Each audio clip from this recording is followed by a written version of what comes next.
Hey guys, gordy.roth. Okay, so today we got a set of MZ Skorpion forks, and just redoing them. I don't think they've ever been rebuilt.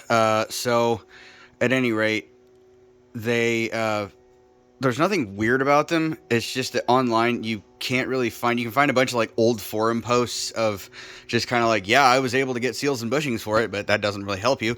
They are 41 millimeter Paoli forks, and they take standard Japanese bushings. I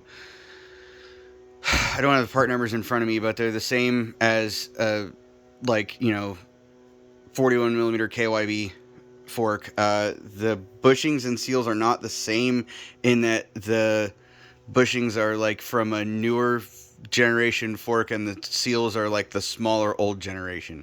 If you need this done, give me a call. Happy to do it for you. Also happy to give you part numbers. I don't have like a seal kit number, but I just have what I was able to get from my supplier. So I'm happy to supply you with seals and bushings as well. Anyway, if you need this done, give me a call, 812-459-5657. Thanks, guys.